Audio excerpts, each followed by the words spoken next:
Bonjour à toutes, bonjour à tous. Réinfo France 1, sur les routes d'ici ou d'ailleurs, je reçois Marilène Allègre. Elle est praticienne Feng Shui. Vous pouvez la retrouver sur sa chaîne YouTube, le Feng Shui Joyeux. Elle est installée dans la région de Grenoble. C'est une femme dynamique, battante, en pleine expansion d'elle-même, qui a le vent en poupe. Maman d'une petite fille de 10 ans, elle est une amoureuse de la nature et des animaux. Elle revendique haut et fort la joie de vivre qu'elle souhaite transmettre dans sa vie personnelle et dans son activité professionnelle. Elle est une créative qui assume pleinement son look aux cheveux colorés. Adolescente, à la fac, elle fait des études d'archéologie. Elle est passionnée par l'Égypte ancienne et surtout tout ce qui concerne les rites funéraires, l'approche mystique de ces pratiques par les prêtres afin de favoriser le passage dans l'au-delà dans de bonnes conditions. Pendant ses études, elle rencontrera le père de sa fille. La vie de couple sera très douloureuse et finira par être insupportable. Il s'avérera que l'homme qui deviendra le père de son enfant se révélera être un pervers narcissique. Avec l'aide éveillée d'une thérapeute, elle quittera la maison familiale. Sa force et son courage de partir lui sauveront sa vie. Ses animaux domestiques lui apporteront tout l'amour et le soutien dont elle aura besoin à cette époque. Quoi de plus normal de prendre soin d'eux? Elle ouvrira une boutique de toilettage pour chiens qu'elle tiendra d'une main de maître pendant plusieurs années. Prendre sa vie en main, elle sait ce que cela veut dire. Les épreuves de sa vie feront d'elle une femme, une mère courageuse et déterminée à vivre heureuse et joyeuse quoi qu'il arrive. Marilène sourit à la vie avec sa fille à ses côtés. Elle s'est reconvertie professionnellement. De Allègre, elle est passée à Allégresse. Aujourd'hui, praticienne Feng Shui, elle apporte son expertise, ses connaissances et sa joie de vivre à ses clients. Bonjour Marilène. Bonjour Sophie. Tout d'abord, pourquoi avoir fait des études d'archéologie? J'ai toujours été passionnée par les civilisations anciennes, donc notamment les Égyptiens et la Mésoamérique. Et c'est un professeur d'histoire géo au collège qui m'a un peu mis le pied à l'étrier et qui m'a donné l'envie de faire des études d'histoire de l'art et d'archéologie. J'étais surtout attirée par l'Égypte et le Mexique parce que le point de vue rituel au moment des momifications, au moment de la mort, et tout ce qui était aussi les soins naturels que les prêtresses, les médecins faisaient pour soigner leurs patients. Oui, je crois que ce qui m'attire le plus, en fait, c'est tout ce qui est offrande et croyance en plusieurs dieux. Les civilisations anciennes voyaient des dieux de partout. Tout incarnait cette croyance. Que vous ont apporté vos années de fac? La connaissance, la soif et la curiosité de savoir, et surtout la capacité de travail. Durant les années fac, j'ai développé une autonomie. C'est ce qui m'a permis de travailler en indépendant avec des horaires, mais c'est quand même plus souple que d'être salarié d'une entreprise. Le père de votre fille est un pervers narcissique. Oui. Comment peut-on savoir qu'on a affaire à ce genre de personne? Au départ, c'est compliqué parce que les symptômes de la maladie, puisque c'est une maladie, arrivent au compte-gouttes. Au départ, ce sont des beaux parleurs. Ils arrivent à séduire leurs victimes par le verbe. Ils vont jusqu'à vous endormir un peu dans les conversations, c'est-à-dire que les conversations ont souvent un sujet de début, mais c'est pas le même sujet à la fin. Tout est voulu pour créer un flou et que la personne soit déstabilisée en face. Ça, c'est les premiers indices. Quelqu'un qui parle un peu trop, qui est sûr de lui, vaut mieux se méfier. Et se contredisent, c'est-à-dire qu'un jour ils vont valoriser leur femme ou leur mari comme des dieux, et en fait le lendemain ils les traitent comme des moins que rien. Ils n'ont pas de capacité à se remettre en cause, c'est toujours la faute de l'autre, quoi qu'il arrive. Et surtout, il y a un domaine très important chez eux, c'est l'argent. Donc, tant qu'il y a de l'argent, ils ne reculent devant rien, jusqu'à faire des crédits, demander à leurs victimes d'emprunter pour eux. Ça, c'est vraiment le sujet tabou de ces gens-là. Ils vont jusqu'à faire des inversions accusatrices, c'est-à-dire que ceux dont la victime les accuse, ils vont retourner la situation à leur avantage et faire payer la victime. Du point de vue de la justice, c'est très compliqué à se faire entendre. Ce sont aussi des caméléons, c'est-à-dire qu'ils s'adaptent à la situation dans laquelle ils sont et ils ont une grande maîtrise d'eux-mêmes. Ils disent des choses piquantes qui forcément vont faire monter dans les tours la victime, mais eux, ils sont d'un calme olympien. Caméléons parce qu'ils s'adaptent aux personnes avec lesquelles ils sont, que ce soit à l'école. On va voir les gens, on va voir les parents, on va leur parler pour montrer en fait qu'on est sympa et qu'on est là pour aider, etc.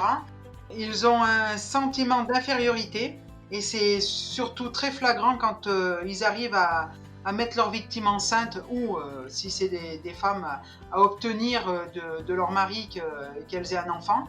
Quand l'enfant naît, quelque manière que ce soit, par voie naturelle ou par césarienne, l'accouchement il sera mauvais. Et pourquoi ? Parce qu'en fait, le fait d'accoucher ou d'avoir un enfant, ça les incite à grandir et ça leur fait prendre conscience. Pour eux, c'est pas possible d'être responsable d'un petit être. Mais quand les enfants grandissent, après, ils deviennent leurs bras armés. Et bien sûr, donc tous les gens qui les entourent s'appellent les singes volants en termes psychiatriques. En croyant, en adhérant à leurs mensonges et à leurs pseudo-vérités, ils font plus de mal que le pervers en question. Certains sont procéduriers, ils passent leur temps en justice ou à la gendarmerie. L'empathie et les émotions sont absentes. C'est des gens qui ne ressentent rien face à des images ou des situations différentes. Ils ne ressentent strictement rien. Et enfin, donc, ils utilisent l'intimidation pour compenser le sentiment d'infériorité. Et c'est de là que souvent on arrive au point de non-retour, c'est-à-dire violence psychologique suivie de violence physique. Pour ceux ou celles qui s'intéressent au sujet ou qui ont des doutes un peu sur leur relation, je leur conseille, c'est-à-dire Marie-France Érigoyen, qui est psychiatre à Paris, Yvonne Poncet-Bonifol et Jean-Dominique Michel, qui est anthropologue de la santé, de contacter l'AJC, c'est une association qui est à Maurepas, vers Paris, et qui est spécialiste des violences morales et physiques. Pour sortir de cette relation néfaste et toxique, pensez-vous qu'il faut absolument se faire aider par un thérapeute ? Tout dépend sur quel thérapeute on va tomber. Si un thérapeute qui connaît le sujet des violences conjugales et de la perversion, il peut nous venir en aide. Mais si malheureusement on ne connaît pas le sujet, ça va être compliqué de se faire aider parce que lui-même adhérera pas à nos propres dires, quoi. Moi j'ai compris qu'en fait on pouvait avoir ces gens-là par le biais des énergies. C'est la rencontre sur les réseaux sociaux avec Natacha Calestrémé qui est journaliste scientifique et qui a hérité du don de guérisseur de son grand-père. J'ai commencé à regarder les lives qu'elle fait régulièrement et j'ai acheté son premier livre qui s'appelle La clé de votre énergie en 22 protocoles. J'ai acheté le deuxième aussi, Trouver ma place. Cette personne met en écriture tous les protocoles que son grand-père faisait avec ses patientes et ses patients. Parfois, c'est étonnant de l'avancée que ça peut avoir. Donc, je pense notamment au protocole 6, qui est un recouvrement d'âme, puisqu'il faut, et les chamans savent ce que ça veut dire, qu'il faut faire à tout prix quand on a affaire à des gens qui nous ont vampirisé notre énergie. La personne en question, là, regarde ma fille, est une âme noire. Eh bien, ce protocole-là n'est pas assez puissant pour arriver à bout. Donc voilà, ça je l'ai su par une énergéticienne qui est médium aussi. Et elle m'a dit, ils te font dire, donc ceux qui mes guides, etc., ils te font dire qu'il faut que tu arrêtes parce qu'en fait ça crée des liens énergétiques. Donc elle m'a donné un rituel à faire de coupure de liens énergétiques et la réponse a été flagrante parce que j'ai fait la veille que j'aille récupérer ma fille et là vraiment ça a été étonnant la suite qu'il y a eu. Par ce biais-là, on peut les avoir parce que c'est les thérapeutes, que ce soit des énergéticiens, des magnétiseurs ou médiums, chamans, ils ont accès à un monde qui est inconnu des pervers. C'est de rester dans la lumière et surtout jamais sombrer dans les énergies basses parce qu'ils s'en nourrissent. Quand vous l'avez quitté, comment vous êtes-vous senti physiquement et psychologiquement ? Très fatigué et psychologiquement vidé de mon énergie. J'ai passé 6 mois à faire que dormir. Je marchais en mode automatique. Je m'occupais de ma fille le matin, je l'emmenais à l'école, j'allais au magasin, je faisais mes chiens, je repartais. Et incapable de réfléchir, toujours dans la peur. Alors des douleurs articulaires Donc je suis allée régulièrement chez mon ostéopathe pour me faire soulager. Et en fait, quand j'allais à ma séance, je le croisais en voiture. Et à chaque fois que je le croisais, j'avais une décharge électrique qui traversait mon corps. Effectivement, c'est le corps qui réagit, que c'est un processus normal, quoi. Comment expliquez-vous l'amour et l'attachement que vous avez pour les animaux? Eh bien, pour moi, c'est inné, en fait, hein. J'ai l'impression que ce sont des liens énergétiques qui se créent tout de suite. Que ce soit dans le regard d'un chat ou d'un chien, il sent tout de suite que avec moi, il craint rien. Et moi, pareil, parce que dans mon métier de toiletteur, j'ai eu affaire, c'est vrai que j'évitais les chiens catégorisés, hein, mais bon, une fois, j'ai eu affaire à toiletter un Rottweiler qui faisait 60 kilos de muscles, hein, une tête énorme, mais ça s'est très bien passé puisque la propriétaire était avec moi déjà pour le porter, parce que je ne pouvais pas le porter toute seule. Et le chien était brave comme tout. Après, tout dépend aussi comment on les éduque. Avec les animaux que je peux croiser dans la rue, tout de suite ils viennent à moi. Donc c'est pour ça que je dis c'est un peu énergétique, quoi. Ils savent qu'ils sont pas en danger avec moi, quoi. Quelles sont les valeurs que vous transmettez à votre fille? Eh bien, le respect et l'amour des animaux. Elle fait des cours d'équitation, donc on voit qu'elle, c'est vraiment un amour inconditionnel pour les poneys et les chevaux. Bon, avec les chiens aussi, hein, parce qu'elle était souvent au salon avec moi à s'occuper de sa chienne, etc. Mais là, vraiment, on sent que les chevaux, c'est son domaine. Le respect de l'autre, donc d'autrui, hein, ne pas embêter une copine ou un copain pour X raisons. J'essaye doucement de lui inculquer un peu les valeurs du Feng Shui. Donc dès qu'il y a un changement dans la maison, notamment là j'ai mis une protection sur un miroir, justement toujours par rapport au père de ma fille. Je savais pas trop comment aborder le sujet, et puis en fait, pendant les vacances, elle l'a vu, elle fait ah, c'est encore un truc Feng Shui ça. Donc j'ai dit c'est bon, ça passe. Donc voilà, je lui dis que voilà, il faut bien travailler pour construire sa vie à son image, et surtout ne pas laisser des personnes mal intentionnées qui risqueraient de lui détruire son rêve de travailler avec les chevaux. Donc je lui ai dit, il faut que tu restes motivé et à développer un esprit critique. Comment définiriez-vous la joie de vivre? Eh bien, du point de vue du Feng Shui, c'est l'état naturel de l'être humain. C'est un état émotionnel qui nous fait augmenter notre taux vibratoire pour rayonner, pour aller dans les hautes sphères, on va dire, vers la lumière, et donc ne plus être attaché aux énergies basses. C'est pour ça que j'ai créé ma chaîne YouTube et mon groupe privé Facebook et que je l'ai intitulé Feng Shui Joyeux, parce que je vais chez les personnes en essayant de rayonner ma joie de vivre par mes vêtements, hein, la couleur de mes vêtements, avec aussi la joie dans le regard. Déjà essayer de transmettre cette joie qui est normalement communicative. Il est dit que nous faisons un métier pour se soigner. Que vous apporte la pratique du Feng Shui? Eh bien, de mieux me connaître et de m'améliorer jusqu'à mon dernier souffle, que grâce aux personnes que j'ai rencontrées, je connais ma mission de vie, qui m'a aussi été révélée par mon chiffre quoi. Donc en fait, le chiffre quoi, c'est un chiffre qu'on va trouver en additionnant les 2 derniers chiffres de l'année de naissance des personnes. C'est pour ça que je travaille avec les dates de naissance, c'est très important. Donc moi je suis de 1977, donc chiffre quoi 1. Et chaque numéro a 4 directions favorables et 4 défavorables, dont une qui est vraiment la direction à travailler dans cette vie d'incarnation, que l'on va appeler le Juming ou l'étoile noire.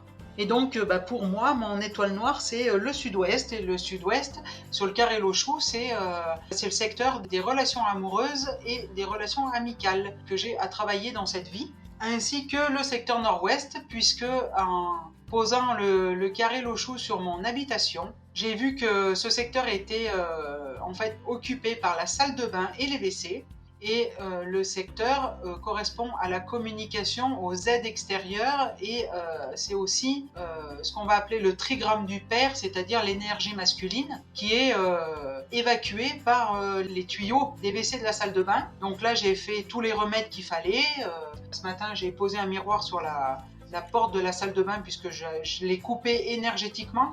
C'est-à-dire que j'ai mis du scotch rouge d'électricien tout autour de la porte à l'intérieur et j'ai recréé l'espace avec un miroir. C'est un secteur que je me rends compte que je vis quand même très mal. Donc là, il faut prendre le taureau par les cornes et vraiment aller jusqu'au bout des remèdes. Et sur les WC, j'ai mis un bouchon énergétique avec des galets dans un pot en verre. Ce qui est important, c'est que ça soit fait avec de la terre, donc tout ce qui est verre, terre cuite, poterie, etc. Pour justement faire un bouchon énergétique et que l'énergie du secteur ne soit plus évacuée. Quand quelqu'un fait appel à vous, comment procédez-vous? En général, c'est soit par mail, soit par contact téléphonique. Je pose un rendez-vous, je me déplace pour poser déjà à l'extérieur les animaux symboliques, c'est-à-dire que c'est la topographie du paysage qui va nous donner déjà des indices à là où les problématiques pour lesquelles le client nous appelle. Donc quand on est en ville, donc c'est pareil, hein, là ce sont des animaux symboliques qui sont adaptés au Feng Shui 2022, parce que mais il y a 6000 ans, en Chine, il n'y avait pas donc tout ce qui peut créer des flux d'énergie, les voitures, les cars, les bus. Il faut aussi adapter le Feng Shui traditionnel, on va dire, à notre époque. Quand c'est une maison ou un appartement qui est à la campagne, c'est la topographie du paysage qui va nous donner des indications. Donc les 4 animaux symboliques, c'est le phénix qui est sur la façade où il y a le plus d'ouverture, qui va nous donner des indices sur les projets. À gauche, vous avez le dragon, c'est les énergies masculines. À droite, c'est le tigre et les énergies féminines. Et à l'arrière, c'est la tortue qui est là pour le soutien. Donc si tortue il y a, tant mieux. S'il n'y a pas, ça veut dire qu'il n'y a pas de soutien dans le couple, donc il faut aller le chercher ailleurs. Dans les villes, ce sera donc les bâtiments extérieurs, les bâtiments qui entourent soit la maison. Je me rends compte qu'à Grenoble, il y a des maisons qui sont vraiment enclavées entre deux immeubles. Et si c'est un appartement, alors là, on va prendre en compte la porte principale, l'étage, parce qu'un appartement qui sera à l'étage ou au premier étage ou au rez-de-chaussée n'aura pas les mêmes influences que ceux qui sont en hauteur. Et donc après, je vais faire l'audit, je pose des questions aux clients, puisque ça va quand même jusqu'aux couleurs qu'ils aiment ou qu'ils n'aiment pas, les animaux qui leur parlent par rapport à ce qu'on peut proposer en Feng Shui, s'il y a des problématiques spécifiques, s'il y a des problèmes de santé, des blessures, point de vue des émotions, les dates de naissance, oui bien sûr, puisque c'est grâce aux dates de naissance qu'on va pouvoir trouver les 4 orientations fastes de chaque personne et qu'on va pouvoir leur préconiser des remèdes. L'orientation de la maison, ça c'est très important pour les étoiles volantes. Et après, donc, je repars soit avec les plans, et s'ils ne les ont pas, eh bien, il faut les faire. Avec l'autorisation de prendre des photos, ça me permet en fait de bien poser tout le mobilier, etc. par rapport au plan que je suis en train de dresser sur l'ordinateur. Qu'est-ce qui vous différencie d'une autre praticienne Feng Shui? Eh bien, les autres praticiennes Feng Shui abordent cette science par le biais de la décoration. Bon, moi aussi, j'ai une formation de décoratrice. Je me sens plus à l'aise dans le Feng Shui parce que les gens que je vais aborder, c'est soit par le biais des énergies ou des personnes qui ont côtoyé des pervers ou des perverses. Et dans ce cas-là, en fait, c'est l'énergie que je dégage qui les attire. En discutant avec une personne qui me disait que sa fille aînée, après le déménagement, se faisait des cassures régulières. C'est de là que naturellement je lui ai parlé du Feng Shui. Je lui ai dit peut-être que en faisant une expertise chez vous, ça va révéler, ça va mettre au jour des choses. Et effectivement, ça met au jour des choses, on va pas dire à régler, mais à rééquilibrer. C'est tout naturellement que à l'audit, elle m'a dit oui, Gébert est un narcissique. Et l'adolescente en question, il essaie de la manipuler. La fille cadette, elle a des ressentis, elle a compris ce qu'était son père et donc elle rentre pas dans son jeu. Ça crée un peu des tensions au niveau du foyer. Après, ça peut être aussi quelqu'un de curieux qui va se dire tiens, oui, le Feng Shui, oui, j'en ai entendu parler, pourquoi pas faire une expertise. Et donc là, effectivement, ça va faire ressortir des problématiques que la personne n'aura pas forcément vues Après coup, elle va dire ah bah oui effectivement, voilà. Et on va rentrer un peu dans le détail, prendre un peu des notes pour justement rééquilibrer les énergies. Voilà. Si plus de gens faisaient appel au feng shui, je pense qu'il y aurait beaucoup plus de familles heureuses. Qu'en pensez-vous? Je pense, oui, oui, oui, oui, voilà. Mais certains sont ouverts à ça et d'autres absolument pas. Et c'est vrai que là maintenant que j'ai un peu des ressentis, les personnes que je croise dans la rue, je me dis que ouais, certaines, ça serait peut-être bien de faire une expertise feng shui. Ouais. Quels sont vos projets dans votre futur désirable? Eh bien, donc obtenir une garde alternée pour ma fille et surtout qu'elle revienne à l'école qui est à côté de chez moi. Construire une vie de famille recomposée et surtout avoir des clients et vivre de mes expertises feng shui. Aujourd'hui, vous sentez-vous libre? Oui, car j'ai réussi, après un travail quand même de 5 bonnes années sur moi, à laisser le pire derrière moi hein, et que le meilleur reste à venir. Quelle est votre devise? Eh bien, toujours tenir bon, parce que la lumière gagne toujours sur l'obscurité. Parfois, on traverse des tunnels parce que on a des choses à apprendre, et la lumière est toujours au bout, de toute façon. Comment peut-on vous joindre? Eh bien, soit par mail, que je mets en général toujours sous mes vidéos, tout en minuscule marilenneallegre@gmail.com, ou par téléphone, donc soit sur mon fixe au 04 76 81 32 60, ou sur mon portable au 06 29 05 05 22.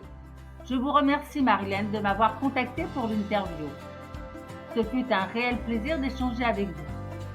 Nous arrivons au terme de notre entretien. Je vous souhaite une belle réussite dans votre nouvelle vie professionnelle et je vous dis au revoir.